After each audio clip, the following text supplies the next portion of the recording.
여러분 안녕하십니까? 인생은 마치 사계절과 같습니다. 봄에는 새로운 만남으로 가득하고 여름에는 열정적인 관계들로 바쁘게 지냅니다. 가을에는 진정한 우정을 추수하고 겨울에는 무엇이 필요할까요? 많은 분들이 나이가 들수록 외로움이 두렵다고 말씀하십니다. 친구들과 자주 만나야 한다고, 사람들과 어울려야 건강하다고 생각하시지요.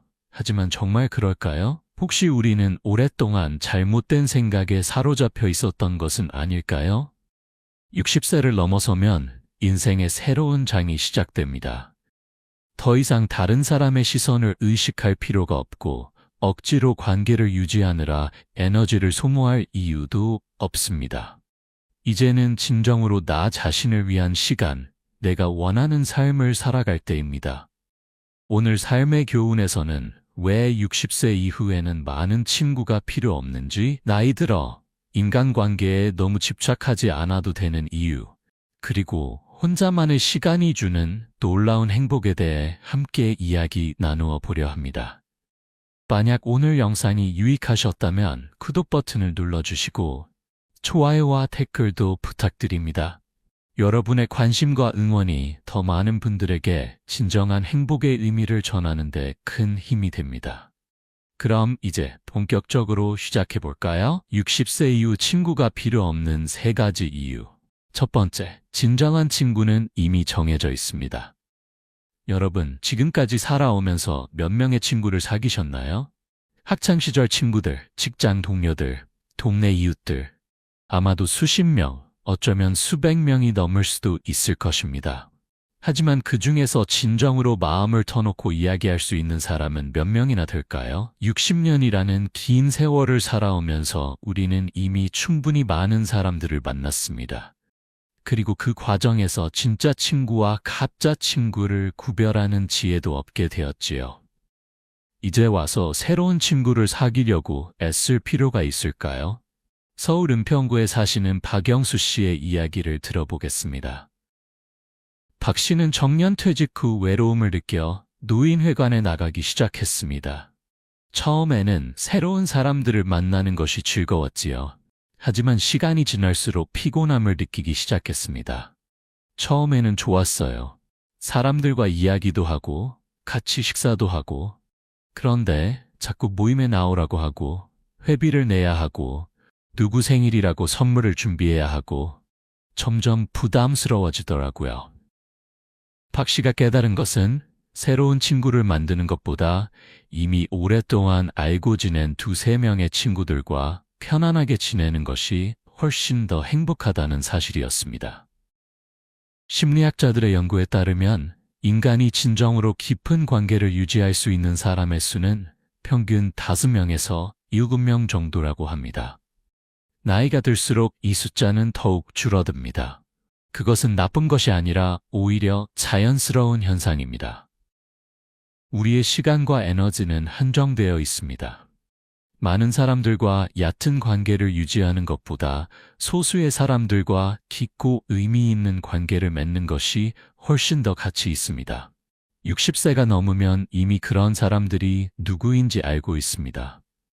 이제는 그들과의 관계를 소중히 여기면 되는 것입니다. 더 이상 억지로 새로운 사람들에게 잘 보이려고 애쓸 필요가 없습니다. 진정한 나를 이해하고 받아들여주는 사람들이 이미 곁에 있기 때문입니다. 두 번째, 인간관계는 생각보다 많은 에너지를 소모합니다. 여러분, 친구들과 만나고 난 후 집에 돌아와서 이상하게 피곤함을 느낀 적이 있으신가요? 즐거운 시간을 보냈는데도 왠지 모르게 기력이 빠지고 쉬고 싶어지는 경험 말입니다. 그것은 결코 이상한 일이 아닙니다. 사람을 만나는 것은 우리가 생각하는 것보다 훨씬 더 많은 에너지를 필요로 합니다. 대화를 나누고 상대방의 감정을 읽고 적절하게 반응하고 분위기를 맞추는 모든 과정이 우리의 정신적, 육체적 에너지를 소모하게 만듭니다. 젊었을 때는 이런 에너지가 넘쳐났습니다. 하루 종일 일하고도 저녁에 친구들을 만나 밤늦게까지 이야기를 나눌 수 있었지요. 하지만 60세가 넘어가면 상황이 달라집니다. 체력이 예전 같지 않고 회복하는데 더 많은 시간이 필요합니다. 부산 해운대구에 사시는 김미숙 씨의 경험담입니다. 김 씨는 퇴직 후 친구들과 매주 모임을 가졌습니다. 동창회, 등산 모임, 봉사활동. 일주일에 서너 번씩 약속이 잡혀 있었지요. 처음에는 괜찮았어요. 사람들과 어울리는 게 외롭지 않아서 좋다고 생각했죠. 그런데 점점 부담스러워지기 시작했어요. 이번 주에는 누구를 만나고, 다음 주에는 어디를 가고, 계획을 짜는 것만으로도 머리가 복잡해졌어요. 김 씨는 어느 날 깨달았습니다. 자신이 정작 하고 싶은 일은 하나도 하지 못하고 있다는 것을요. 책을 읽고 싶고, 그림을 그리고 싶고, 조용히 산책을 하고 싶었지만 항상 누군가를 만나는 일정에 쫓기고 있었습니다. 의학 연구에 따르면 나이가 들수록 사회적 상호작용에 필요한 에너지가 증가한다고 합니다. 특히 새로운 사람이나 친하지 않은 사람과의 만남은 더욱 큰 스트레스가 될 수 있습니다. 이런 스트레스가 누적되면 불면증, 불안감, 심지어 우울증까지 유발할 수 있습니다. 그렇다고 해서 모든 인간관계를 끊으라는 것은 아닙니다. 중요한 것은 선택입니다. 정말로 만나고 싶은 사람, 함께 있으면 편안한 사람들과만 시간을 보내는 것입니다. 억지로 참석해야 하는 모임, 의무감으로 만나는 사람들과의 관계는 과감히 정리해도 괜찮습니다. 60세 이후의 삶은 더 이상 다른 사람을 위한 것이 아니라 나 자신을 위한 것이어야 합니다. 내가 진정으로 원하는 것을 하고 내가 좋아하는 사람들과만 시간을 보낼 권리가 있습니다. 세 번째, 나이 들수록 진정한 소통은 어려워집니다. 여러분, 친구들과 만나서 대화를 나눌 때 이런 생각을 해보신 적 있으신가요? 우리가 정말 소통하고 있는 걸까? 같은 공간에 있고 이야기를 나누고 있지만 마음 깊은 곳에서는 서로를 이해하지 못하는 느낌 말입니다. 60년 이상을 살아오면서 우리는 각자의 경험, 가치관, 생각이 단단하게 자리 잡았습니다. 그리고 그것은 사람마다 다릅니다. 같은 나이라고 해서, 같은 시대를 살았다고 해서 모두가 같은 생각을 하는 것은 아니지요. 대구 수성구에 사시는 이정호 씨의 이야기입니다. 이 씨는 40년 넘게 알고 지낸 친구들이 있습니다. 하지만 최근 들어 그들과의 만남이 불편해졌다고 합니다. 예전에는 그냥 만나서 밥 먹고 수다 떨면 즐거웠어요. 그런데 요즘은 만날 때마다 정치 이야기, 자식 자랑, 건강 걱정. 똑같은 얘기만 반복되더라고요. 게다가 의견이 다르면 서로 감정이 상하기도 하고요. 이 씨가 느낀 것은 나이가 들수록 사람들이 자기 생각에 더 확고해진다는 것입니다. 젊었을 때는 다른 의견을 들으면 그럴 수도 있겠네 하고 받아들였지만 나이가 들면 내가 살아본 게 더 많은데 내 말이 맞아라는 태도가 강해집니다. 이런 상황에서 진정한 소통은 어렵습니다. 각자가 자기 이야기만 하고 상대방의 말은 귀담아 듣지 않습니다. 대화라기보다는 독백의 교환에 가깝지요. 이런 만남이 반복되면 오히려 외로움이 더 커질 수 있습니다. 심리학자들은 이를 군중 속의 고독이라고 부릅니다. 많은 사람들에 둘러싸여 있지만 진정으로 연결되어 있지 않은 상태를 말하지요. 실제로 연구에 따르면 질 낮은 사회적 관계는 아예 혼자 있는 것보다 더 큰 외로움과 스트레스를 유발한다고 합니다. 그렇다면 어떻게 해야 할까요? 무리하게 소통하려고 애쓰지 않아도 됩니다. 말이 통하는 사람과는 계속 관계를 유지하면 되고, 그렇지 않은 사람과는 적당한 거리를 두면 됩니다. 모든 사람과 깊은 관계를 맺을 필요는 없습니다. 오히려 혼자 있을 때 더 깊은 사색과 성찰이 가능합니다. 책을 읽으면서 저자와 대화하고, 자연을 보면서 우주와 소통하고, 자기 자신의 내면과 마주하는 시간을 가질 수 있습니다. 이런 것들도 충분히 의미 있는 소통입니다. 60세 이후의 삶에서 중요한 것은 관계의 양이 아니라 질입니다. 진정으로 마음을 나눌 수 있는 한두 명의 친구가 있다면 그것으로 충분합니다. 나머지 시간은 나 자신과의 소통에 투자하는 것이 훨씬 더 가치 있습니다. 나이 들어 인간관계에 지치지 말아야 할 3가지 이유. 첫 번째, 의무감으로 유지하는 관계는 독이 됩니다. 여러분, 혹시 이런 경험 있으신가요? 별로 만나고 싶지 않은데 어쩔 수 없이 약속을 잡는 것. 가기 싫은 모임에 안 가면 이상하게 볼 것 같아서 참석하는 것. 연락하기 귀찮은데 연락 안 하면 서운해할까봐 전화를 거는 것 말입니다. 이런 것들이 바로 의무감으로 유지하는 관계입니다. 그리고 이런 관계는 우리에게 아무런 행복도 주지 못합니다. 오히려 스트레스와 피로만 가중시킬 뿐이지요. 인천 남동구에 사시는 최경희 씨의 사연입니다. 최 씨는 아파트 분여회 활동을 10년 넘게 해왔습니다. 처음에는 이웃들과 친해지고 싶어서 시작했지만 시간이 지날수록 부담이 되었습니다. 매달 회의에 나가야 하고 행사가 있으면 준비를 도와야 하고 누가 아프면 문병을 가야 하고 처음에는 보람 있다고 생각했어요. 그런데 어느 순간부터 내가 왜 이러고 있지? 라는 생각이 들더라고요. 최 씨가 깨달은 것은 자신이 진정으로 원해서 하는 것이 아니라 다른 사람들이 어떻게 생각할까 걱정되어서 하고 있다는 사실이었습니다. 사람들에게 좋은 사람으로 보이고 싶고 이기적이라는 말을 듣고 싶지 않아서 자신을 희생하고 있었던 것입니다. 의학적으로 이런 상태를 만성 스트레스라고 합니다. 급격한 스트레스보다 오히려 더 위험한 것이 바로 이 만성 스트레스입니다. 매일 조금씩 쌓이는 부담감과 피로감이 결국 우리의 건강을 해치게 됩니다. 연구에 따르면 의무감으로 유지하는 사회적 관계는 혈압을 높이고 면역력을 떨어뜨리며 심지어 수명을 단축시킬 수도 있다고 합니다. 특히 60세 이후에는 이런 영향이 더욱 크게 나타납니다. 그렇다면 어떻게 해야 할까요? 용기를 내서 거절하는 법을 배워야 합니다. 가고 싶지 않은 모임은 정중하게 사양하고 부담스러운 요청은 거절하고 나를 소모시키는 관계는 정리해야 합니다. 처음에는 미안하고 불편할 수 있습니다. 저 사람이 나를 어떻게 생각할까?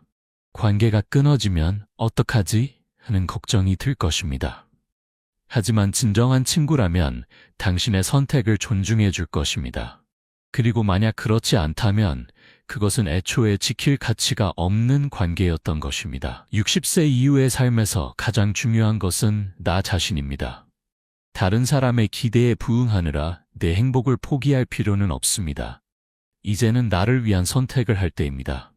두 번째, 비교와 경쟁에서 벗어나야 합니다. 여러분, 친구들과 만나서 이런 이야기를 나눈 적 있으신가요? 우리 아들이 대기업에 취직했어. 우리 딸이 의사랑 결혼했어. 손주가 영재래. 우리 집은 강남으로 이사했어. 이런 대화를 들으면 기분이 어떠신가요? 나이가 들어서도 사람들은 여전히 비교하고 경쟁합니다. 젊었을 때는 직장, 수입, 집으로 경쟁했다면 이제는 자식, 손주, 건강, 노후 자금으로 경쟁합니다. 끝없는 비교와 경쟁의 굴레에서 벗어나지 못하는 것이지요. 광주 서구에 사시는 정미란 씨의 이야기입니다. 정 씨는 대학 동창들과 정기적으로 만나왔습니다. 하지만 최근 들어 모임이 점점 불편해졌습니다. 만날 때마다 자식 자랑, 손주 자랑이에요. 누구는 아들이 판사가 됐다. 누구는 딸이 유학 갔다. 처음에는 축하해주고 기뻐했는데 나중에는 듣기가 괴로워지더라고요. 우리 아이들은 평범하게 살고 있거든요. 정 씨는 모임에 갈 때마다 자신이 작아지는 느낌을 받았습니다.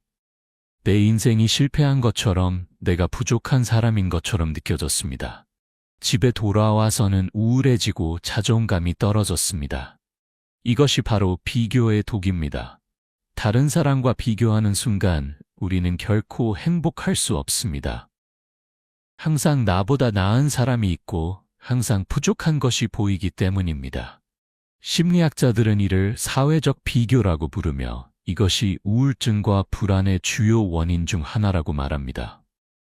특히 노년기에는 이런 비교가 더욱 치명적일 수 있습니다. 이미 인생의 대부분을 살아왔기 때문에 이제 와서 뭘 바꿀 수 있겠어라는 무력감이 더해지기 때문입니다. 그렇다면 어떻게 해야 할까요? 비교를 부추기는 관계에서 벗어나야 합니다. 만날 때마다 자랑과 과시만 하는 사람들과는 거리를 두는 것이 좋습니다. 대신 서로를 있는 그대로 인정하고 받아들이는 사람들과 시간을 보내세요. 더 중요한 것은 나 자신과의 관계입니다. 다른 사람과 비교하지 말고 과거의 나와 비교하세요. 10년 전보다 건강해졌나? 작년보다 더 행복한가? 어제보다 더 평온한가? 이런 질문들이 훨씬 더 의미 있습니다. 60세 이후의 삶은 경쟁이 아니라 평화입니다. 누가 더 잘 사는지가 아니라 나 자신이 얼마나 만족하는지가 중요합니다. 이제는 비교와 경쟁의 무게를 내려놓고 내 삶의 고유한 가치를 발견할 때입니다. 세 번째, 감정적 부담에서 자유로워져야 합니다. 여러분, 친구가 힘든 일을 겪을 때 어떻게 하시나요? 위로해주고, 도와주고, 함께 걱정해주시지요. 그것은 아름다운 우정의 표현입니다. 하지만 때로는 이런 감정적 부담이 우리 자신을 지치게 만들 수도 있습니다. 나이가 들면 주변에 아픈 사람, 힘든 사람들이 늘어납니다. 누구는 암 진단을 받고, 누구는 배우자를 잃고, 누구는 자식 문제로 고민합니다. 친구로서 이들의 이야기를 들어주고 위로해주는 것은 당연합니다. 하지만 그것이 지나치면 우리 자신의 정신건강까지 해칠 수 있습니다. 울산 남구에 사시는 강순자 씨의 경험담입니다. 강 씨는 항상 친구들의 든든한 상담자 역할을 해왔습니다. 누가 힘들면 몇 시간이고 전화로 이야기를 들어주고 위로해 주었지요. 처음에는 내가 도움이 된다는 것이 기뻤어요. 친구들이 나를 필요로 한다는 것도 뿌듯했고요. 그런데 점점 무거워지더라고요. 친구의 문제가 마치 내 문제처럼 느껴지고 밤에 잠을 못 잘 정도로 걱정이 되기 시작했어요. 강 씨는 결국 우울증 진단을 받았습니다. 자신의 감정을 돌보지 않고 다른 사람의 감정만 받아들이다가 감정적으로 소진된 것입니다. 의사는 강 씨에게 감정적 거리두기를 배워야 한다고 조언했습니다. 심리학에서는 이를 공감피로라고 부릅니다. 다른 사람의 고통에 지나치게 공감하다 보면 우리 자신도 그 고통을 경험하게 되고 결국 정신적으로 지쳐버리는 현상입니다. 특히 노년기에는 우리 자신도 여러 가지 어려움을 겪고 있기 때문에 더욱 취약해집니다. 그렇다면 어떻게 해야 할까요? 무정한 사람이 되라는 것이 아닙니다. 다만 건강한 경계선을 설정하는 것이 필요합니다. 친구의 문제를 들어주되 그것을 내 문제로 만들지는 않는 것입니다. 위로는 해주되 내 마음까지 무너뜨리지 않는 것입니다. 때로는 나는 지금 내 문제로도 힘들어서 내 이야기를 들어줄 여유가 없어라고 솔직하게 말하는 것도 필요합니다. 진정한 친구라면 이해해 줄 것입니다. 그리고 만약 이해하지 못한다면 그것은 당신에게 일방적으로 기대는 관계였을 가능성이 높습니다. 60세 이후에는 나 자신의 감정 건강이 최우선입니다. 다른 사람을 도와주는 것도 중요하지만 그것이 나를 해치지 않는 선에서 이루어져야 합니다. 자신을 먼저 사랑하고 돌보는 것이 이기적인 것이 아니라 오히려 현명한 것입니다. 혼자만의 시간이 주는 4가지 놀라운 행복. 첫 번째, 진정한 자유를 경험하게 됩니다. 여러분, 자유란 무엇일까요? 많은 사람들이 경제적 자유, 시간적 자유를 이야기합니다. 하지만 진정한 자유는 다른 사람의 시선과 기대로부터 벗어나는 것입니다. 그리고 이 자유는 혼자 있을 때 비로소 완전히 느낄 수 있습니다. 혼자 있을 때 우리는 누구의 눈치도 볼 필요가 없습니다. 내가 원하는 옷을 입고, 내가 먹고 싶은 음식을 먹고, 내가 하고 싶은 일을 할 수 있습니다. 아무도 평가하지 않고, 아무도 간섭하지 않고, 아무도 기대하지 않습니다. 제주도에 혼자 사시는 윤태영 씨의 이야기입니다. 윤 씨는 서울에서 직장 생활을 하다가 정년퇴직 후 제주도로 내려왔습니다. 처음에는 외로울 것 같아 걱정했지만 지금은 이것이 인생 최고의 선택이었다고 말합니다. 아침에 일어나서 창문을 열면 바다가 보여요. 커피를 마시면서 책을 읽다가 산책을 나가고 돌아와서 음악을 듣거나 그림을 그립니다. 점심은 간단하게 먹고 오후에는 낮잠을 자기도 하고 이 모든 것을 내 마음대로 할 수 있다는 것이 얼마나 행복한지 몰라요. 윤 씨가 가장 크게 느낀 변화는 스트레스가 사라졌다는 것입니다. 서울에 있을 때는 항상 무언가에 쫓기는 기분이었습니다. 친구들과의 약속, 친척들과의 모임, 동창회, 교회 봉사, 달력이 약속으로 가득 차 있었지요. 그때는 그게 당연하다고 생각했어요. 사람은 사람들과 어울려야 한다고, 혼자 있으면 외로워진다고 생각했죠. 하지만 제주도에 와서 깨달았어요. 진짜 외로운 것은 혼자 있을 때가 아니라 많은 사람들 속에서 나를 잃어버릴 때란 것을요. 심리학자들의 연구에 따르면 혼자만의 시간을 충분히 가지는 사람들이 더 높은 삶의 만족도를 보인다고 합니다. 특히 내향적인 성향의 사람들에게는 혼자 있는 시간이 필수적입니다.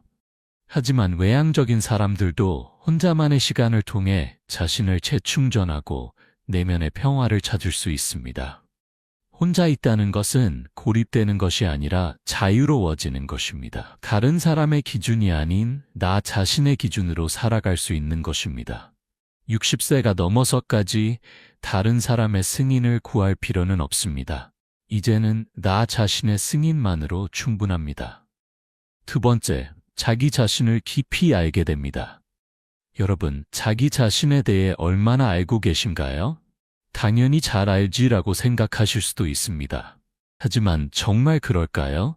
우리가 생각하는 나는 진짜 나일까요? 아니면 다른 사람들의 기대와 사회의 기준에 맞춰진 나일까요? 혼자 있는 시간은 진정한 나를 발견하는 시간입니다. 다른 사람들과 함께 있을 때는 보지 못했던 내면의 목소리를 들을 수 있고 나의 진짜 욕구와 감정을 마주할 수 있습니다. 강원도 강릉에 사시는 홍지연 씨의 경험담입니다. 홍 씨는 평생을 가족을 위해 살아왔습니다. 아내로서, 어머니로서, 며느리로서의 역할을 충실히 해왔지요. 하지만 자식들이 독립하고 남편과 사별한 후 홍 씨는 혼자가 되었습니다. 처음에는 막막했어요. 평생 누군가를 돌보고 살았는데 이제 나만 남았으니까요. 그런데 시간이 지나면서 이상한 일이 일어났어요. 내가 진짜로 무엇을 좋아하는지, 무엇을 원하는지 알게 된 거예요. 홍 씨가 발견한 것은 자신이 음악을 매우 사랑한다는 사실이었습니다.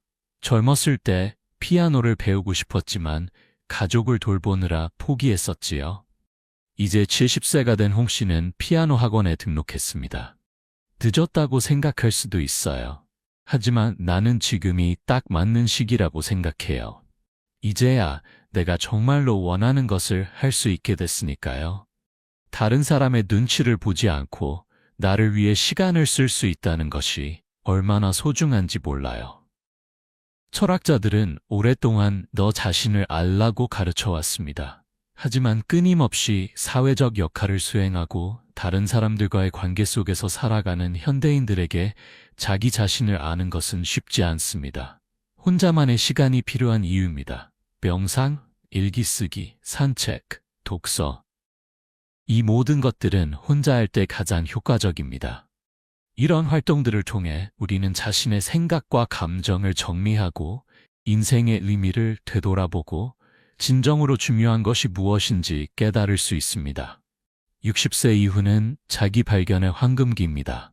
사회적 의무에서 벗어나 순수하게 나 자신에게 집중할 수 있는 시기입니다. 이 기회를 놓치지 마세요.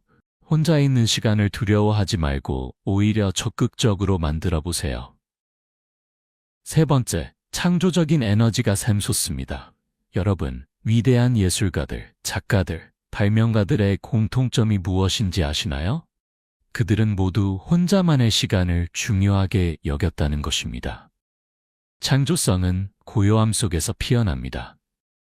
끊임없는 소음과 자극 속에서는 진정으로 새로운 것을 만들어낼 수 없습니다. 나이가 들었다고 해서 창조성이 사라지는 것은 아닙니다. 오히려 풍부한 경험과 지혜를 바탕으로 더욱 깊이 있는 창작물을 만들어낼 수 있습니다. 하지만 그러기 위해서는 혼자만의 시간이 필수적입니다. 경기도 양평에 사시는 신동욱 씨의 이야기입니다. 신 씨는 평생 회사원으로 살았습니다. 정년퇴직 후 처음에는 무료해서 이곳저곳 여행도 다니고 친구들도 자주 만났습니다. 하지만 뭔가 허전했습니다. 어느 날 옛날 사진들을 정리하다가 젊었을 때 쓰던 일기장을 발견했어요. 거기에는 내가 작가가 되고 싶었다고 적혀 있더라고요. 완전히 잊고 있었던 꿈이었죠. 신 씨는 그날부터 글을 쓰기 시작했습니다. 처음에는 짧은 수필부터, 그 다음에는 단편소설, 그리고 지금은 장편소설을 쓰고 있습니다. 물론 베스트셀러 작가가 되기 위해서가 아닙니다. 순수하게 자신의 이야기를 표현하고 싶어서입니다. 글을 쓸 때는 완전히 다른 세계에 있는 것 같아요. 시간 가는 줄도 모르고 몇 시간씩 앉아 있습니다. 이런 몰입의 경험이 얼마나 행복한지. 친구들과 수다 떨 때는 결코 느낄 수 없는 깊은 만족감이에요. 뇌과학 연구에 따르면 창조적인 활동을 할 때 우리 뇌에서는 도파민이 분비되어 행복감을 느낀다고 합니다.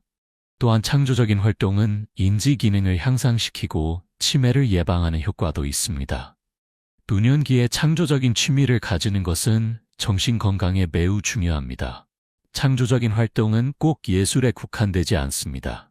요리, 정원 가꾸기,木工일, 뜨개질, 사진 촬영. 무엇이든 자신만의 방식으로 무언가를 만들어내는 것은 창조적인 활동입니다.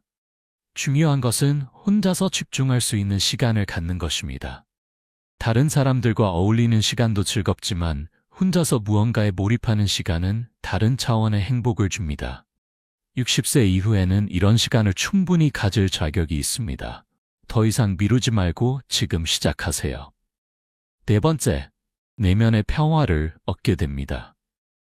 여러분, 평화란 무엇일까요? 많은 사람들이 평화를 바깥에서 찾으려고 합니다. 좋은 관계, 안정된 환경, 충분한 돈, 이런 것들이 있으면 평화로울 것이라고 생각하지요. 하지만 진정한 평화는 내면에서 시작됩니다. 그리고 그것은 고요함 속에서만 발견할 수 있습니다. 혼자 있는 시간은 마음을 가라앉히고 내면의 목소리에 귀 기울일 수 있는 시간입니다. 끊임없는 자극과 소음에서 벗어나 진정한 나를 만날 수 있는 시간입니다. 충청남도 천안에 사시는 배준호 씨의 경험담입니다. 배 씨는 평생 분주하게 살아왔습니다. 사업을 하면서 항상 사람들을 만나고 약속을 잡고 바쁘게 움직였습니다. 그런데 60세가 넘어서면서 갑자기 공황장애가 찾아왔습니다. 갑자기 숨이 막히고 심장이 두근거리고 병원에 가봤더니 스트레스 때문이래요. 그동안 너무 무리했다고 이제는 쉬어야 한다고 하더라고요.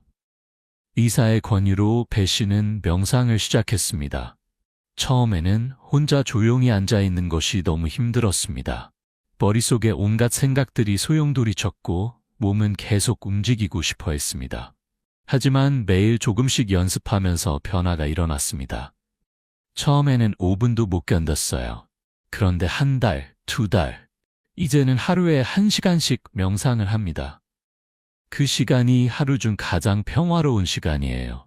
아무 생각도 아무 걱정도 없이 그냥 존재하는 것, 이런 느낌을 평생 처음 경험했어요. 배 씨는 명상을 통해 공황장애를 극복했을 뿐만 아니라 삶에 대한 태도도 완전히 바뀌었습니다. 예전에는 항상 무언가를 이뤄야 한다는 강박에 시달렸지만 이제는 있는 그대로의 순간을 즐길 수 있게 되었습니다. 연구에 따르면 규칙적인 명상이나 고요한 시간은 불안과 우울을 감소시키고 행복감을 증가시키며 심지어 면역력을 높이는 효과도 있다고 합니다. 특히 노년기에는 이런 내면의 평화가 삶의 질을 결정하는 중요한 요소가 됩니다.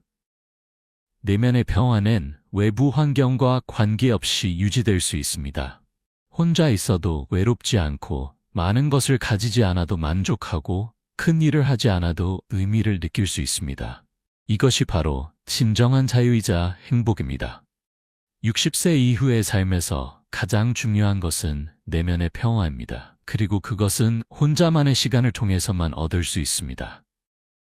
매일 조금씩이라도 고요한 시간을 가져보세요. 그것이 쌓이면 당신의 삶 전체가 평화로워질 것입니다. 혼자 행복하게 사는 실천 방법 첫 번째, 나만의 일과를 만드세요. 여러분, 혼자 사는 것의 가장 큰 장점은 무엇일까요? 바로 완전한 자유입니다. 언제 일어나고, 무엇을 먹고, 어떻게 시간을 보낼지 모두 내 마음대로 결정할 수 있습니다. 하지만 이 자유가 때로는 혼란을 가져올 수도 있습니다. 특히 오랫동안 규칙적인 생활을 해오다가 갑자기 자유로워지면 무엇을 해야 할지 몰라 방황하게 됩니다. 그래서 필요한 것이 바로 나만의 일과입니다. 다른 사람이 정해준 일정이 아니라 내가 스스로 만든 일과 말입니다. 이것은 구속이 아니라 오히려 자유를 더 잘 누리기 위한 틀입니다. 전라북도 전주에 사시는 김영희 씨의 일과를 소개합니다.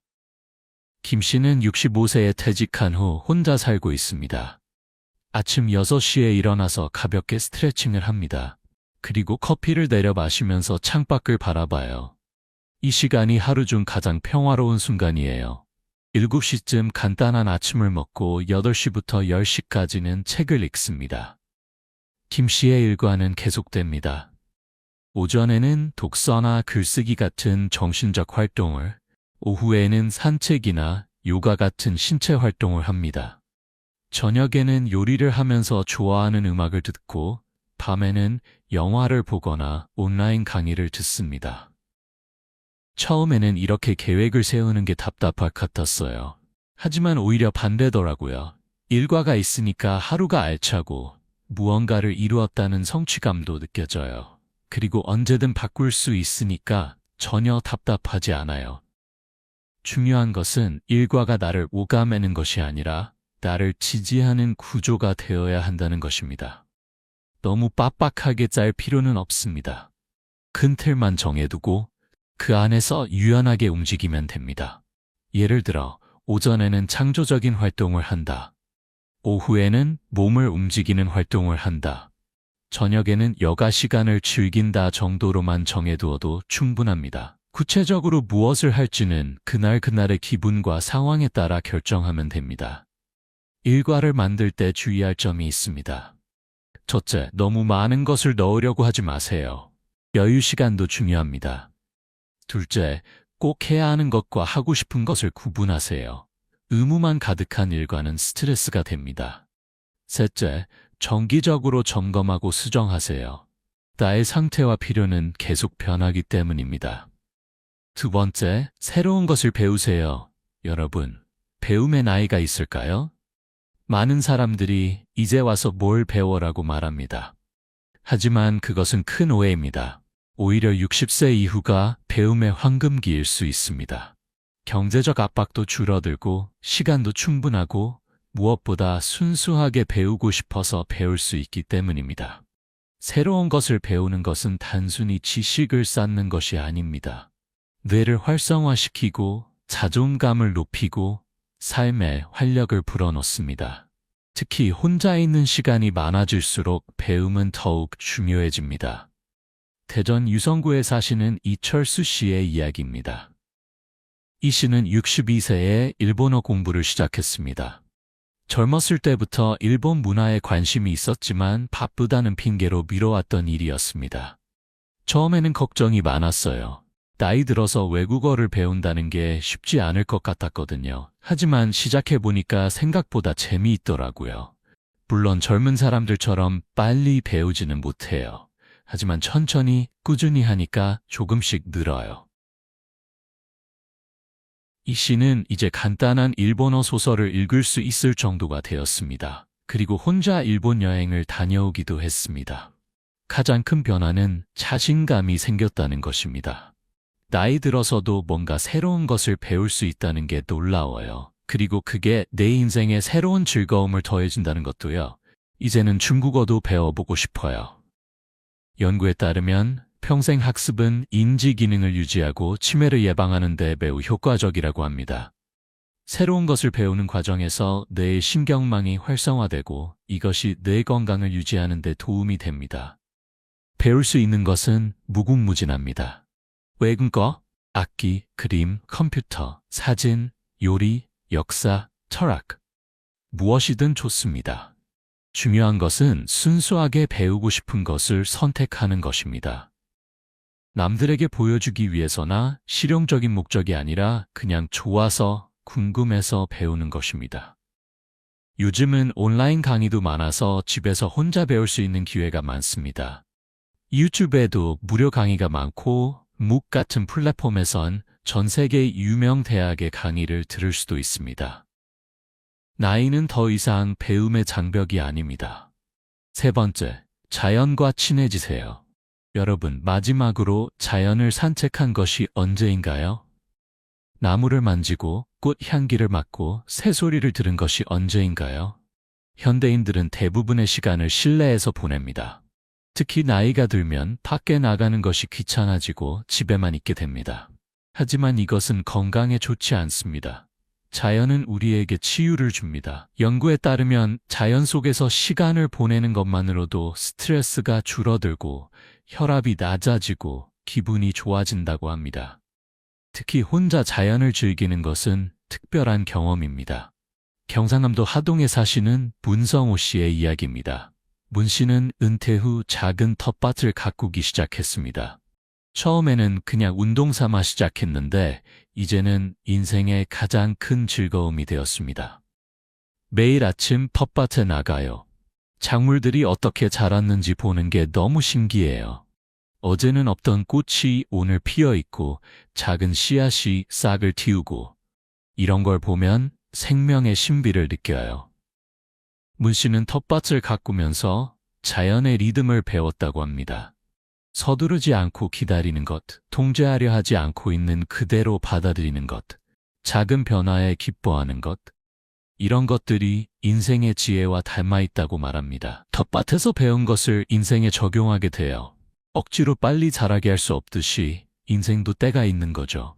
기다리고 보살피고 자연스러운 흐름을 따르는 것, 이게 평화의 비결인 것 같아요. 텃밭이 없다면 산책도 좋습니다. 매일 같은 길을 걸어도 매번 다른 것을 발견할 수 있습니다. 계절의 변화, 날씨의 변화, 자연의 변화, 이런 것들을 관찰하면서 우리는 더 큰 세계와 연결됩니다.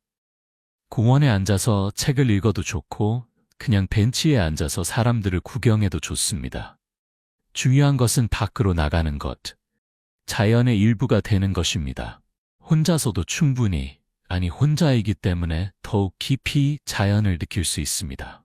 네 번째, 의미 있는 기록을 남기세요. 여러분, 60년 이상을 살아오면서 얼마나 많은 경험을 하셨나요? 기쁜 일도 슬픈 일도 배운 것도 깨달은 것도 많으실 것입니다. 이 모든 것이 당신만의 소중한 이야기입니다. 그런데 이 이야기들을 그냥 머릿속에만 두시겠습니까? 기록을 남기는 것은 여러 가지 의미가 있습니다. 첫째, 자신의 인생을 정리하고 의미를 발견할 수 있습니다. 둘째, 후손들에게 소중한 유산을 남길 수 있습니다. 셋째, 기록하는 과정 자체가 치유와 성장이 됩니다. 서울 마포구에 사시는 조혜영 씨의 이야기입니다. 조 씨는 68세에 회고록을 쓰기 시작했습니다. 전문 작가가 되려는 것이 아니라 순수하게 자신의 이야기를 남기고 싶어서였습니다. 처음에는 뭘 쓸까 막막했어요. 그런데 어린 시절부터 하나씩 떠올리다 보니까 정말 많은 일이 있었더라고요. 한국 전쟁을 겪었고, 가난한 시절을 보냈고, 결혼하고 아이를 키우고, 평범해 보이는 내 인생이 사실은 드라마틱하더라고요. 조 씨는 매일 한두 시간씩 글을 씁니다. 때로는 웃으면서, 때로는 눈물을 흘리면서, 과거를 돌아보는 과정에서 그동안 미처 깨닫지 못했던 것들을 발견하게 되었습니다. 글을 쓰면서 내가 얼마나 강한 사람인지 알게 됐어요. 그렇게 많은 어려움을 견뎌냈으니까요. 그리고 내 인생이 결코 실패가 아니라는 것도 깨달았어요. 나는 나대로 최선을 다해 살았고 그것으로 충분하다는 걸요. 조 씨의 회고록은 이제 2권의 분량이 되었습니다. 출판할 계획은 없지만 자녀들과 손주들에게 물려줄 생각입니다. 그들이 자신의 뿌리를 알고 할머니가 어떤 삶을 살았는지 이해하기를 바라기 때문입니다. 기록은 꼭 글로만 해야 하는 것은 아닙니다. 사진 앨범을 만들어도 좋고, 영상 일기를 찍어도 좋고, 음성으로 녹음해도 좋습니다. 형식은 중요하지 않습니다. 중요한 것은 자신의 이야기를 남기는 것입니다. 혼자 있는 시간에 과거를 돌아보고 기록하는 것은 매우 의미 있는 활동입니다. 그것은 자신의 삶을 축하하는 일이고 자신에게 감사하는 일이며 후손에게 지혜를 전하는 일입니다. 마무리. 혼자만의 행복을 누릴 자격 여러분. 오늘 우리가 나눈 이야기를 다시 한번 정리해 보겠습니다. 60세 이후에는 많은 친구가 필요하지 않습니다. 진정한 친구는 이미 정해져 있고 새로운 관계를 만들기 위해 에너지를 소모할 필요가 없습니다. 나이가 들수록 인간관계는 더 많은 부담이 되고 진정한 소통은 어려워집니다. 인간관계에 지나치게 집착하지 마세요. 의무감으로 유지하는 관계는 독이 되고 끝없는 비교와 경쟁은 우리를 불행하게 만듭니다. 다른 사람의 감정적 문제를 모두 떠안을 필요도 없습니다. 혼자 있는 시간은 두려운 것이 아니라 선물입니다. 진정한 자유를 경험하고 자기 자신을 깊이 알고 창조적인 에너지를 발산하고 내면의 평화를 찾을 수 있는 시간입니다. 혼자 행복하게 사는 것은 어렵지 않습니다.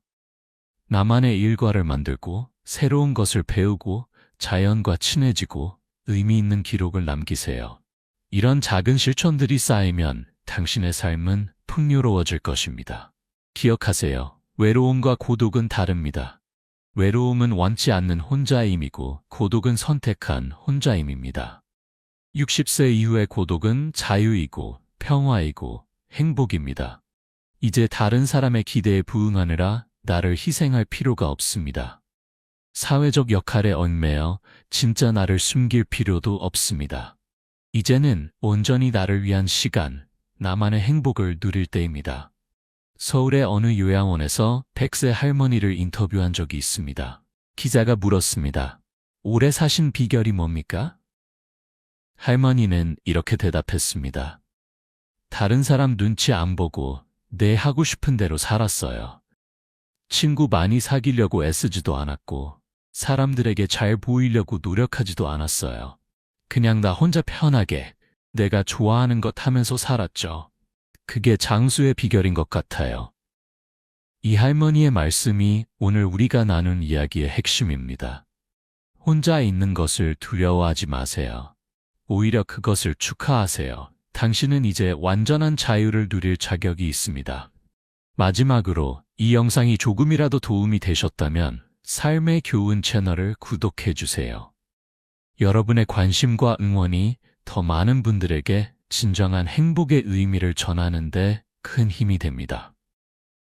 좋아요와 댓글도 남겨주시면 여러분의 생각을 듣고 함께 이야기 나누는 기회가 될 것입니다.